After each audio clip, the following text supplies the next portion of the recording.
Olá, pessoas! Este é o canal Filosófico e hoje iremos fazer uma breve introdução sobre a filosofia do Renascimento.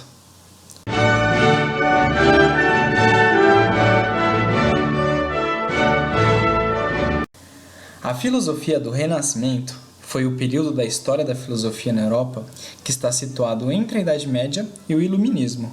Ele inclui o século XV, principalmente, mas que desde o século XIV já possuía certa presença, ecoando até meados do século XVI.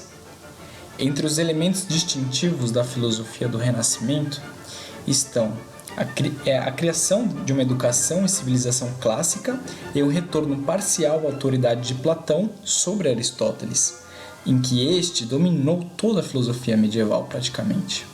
A filosofia dessa época é marcada principalmente pelo humanismo, revelando em sua riqueza e variedade as grandes transformações culturais, econômicas e sociais da época. Sua gradual autonomia em relação à teologia, favorecida pelas guerras de religião e a consolidação dos Estados nacionais, propiciou, assim, o surgimento de uma atmosfera ideológica que se caracterizou pela crescente secularização e autonomia do saber. O mundo renascentista, que não elaborou grandes sistemas metafísicos, estabeleceu as novas questões e conceitos que determinariam o progresso da filosofia moderna mediante a indagação de três temas fundamentais: a natureza, o homem e a sociedade. A revolução científica foi, sem dúvida, o eixo central dessas novas concepções. Ao substituir o rígido geocentrismo aristotélico escolástico pela ideia de um universo aberto e plural, regido pelas leis da mecânica e presidido pela ordem matemática, abriu assim a passagem do mundo fechado para o universo infinito. Abriu vastas possibilidades para o conhecimento. A síntese da observação e da experimentação com a dedução matemática caracterizou a atitude científica do Renascimento, que teve figuras geniais em Copérnico e Galileu, alcançando seu ponto máximo no século XVII graças ao sistema do mundo proposto por Isaac Newton. Uma postura mais especulativa, baseada na ideia de homem como microcosmo e ponto de união entre Deus e realidade física, distinguiu os chamados filósofos da natureza, que sofreram influência de doutrinas esotéricas como a alquimia e a cabala. A reflexão sobre o homem e seu lugar no novo mundo descrito pela ciência foi o ponto central do heterogêneo grupo de pensadores chamado tradicionalmente de humanistas. Partilharam a rejeição aos preceitos da escolástica, o desejo de recuperar e reorganizar os valores culturais da antiguidade clássica e o interesse pela estética e a retórica. Dentro desses amplos limites ideológicos, no entanto, os autores adotaram posturas muito diversas. Em linhas gerais, prevaleceram o humanismo cristão, retomando os estudos de Platão e Aristóteles de forma laica, sem sua vinculação ou com pouca vinculação com a filosofia cristã de anteriormente. Este embate se ilustra nas obras de Nicolau de Cusa e também como fez Marcílio Ficino, em que este ainda incluiu ideias herméticas. Lembrando que haverá um vídeo especial só para falar sobre o platonismo e aristotelismo renascentista, de tão importantes que foram para essa época. Bom, no domínio da moral, também revitalizaram-se as escolas helênicas inspiradas no estoicismo, no ceticismo e no epicurismo.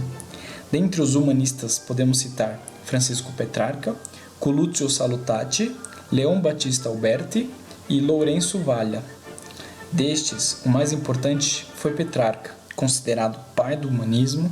Petrarca cria uma filosofia mais subjetiva, ao afirmar que os problemas enfrentados por seus contemporâneos tinham duas razões: a ênfase numa filosofia da natureza e a supremacia da lógica e da dialética. Para ele, era importante olhar para dentro de si.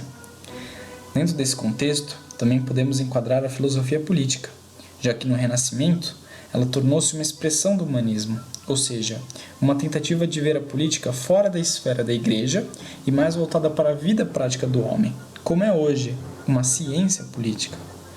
Dentre os principais autores estão Maquiavel, o pai da ciência política e autor de O Príncipe, e Jean Baudin, devido à sua teoria sobre soberania. O movimento intelectual da Renascença, útil talvez às letras e às artes, para a ciência e a filosofia foi extremamente limitada.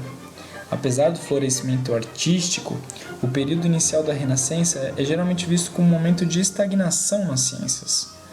Há pouco desenvolvimento de disciplinas como a física e a astronomia.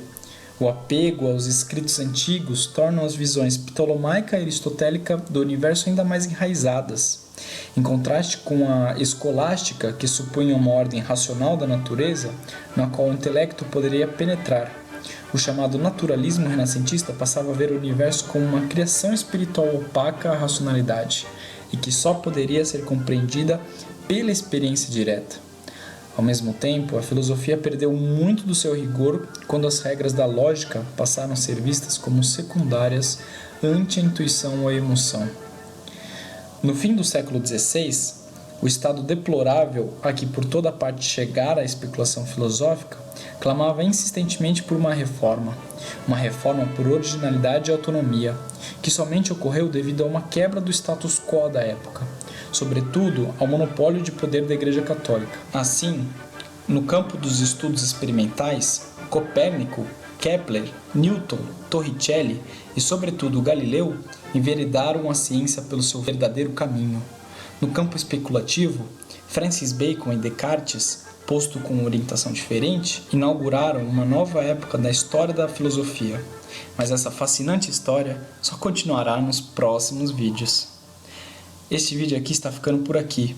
Espero que tenham gostado. Não esqueçam de curtir, se inscrever no canal e deixar suas opiniões. Até o próximo vídeo.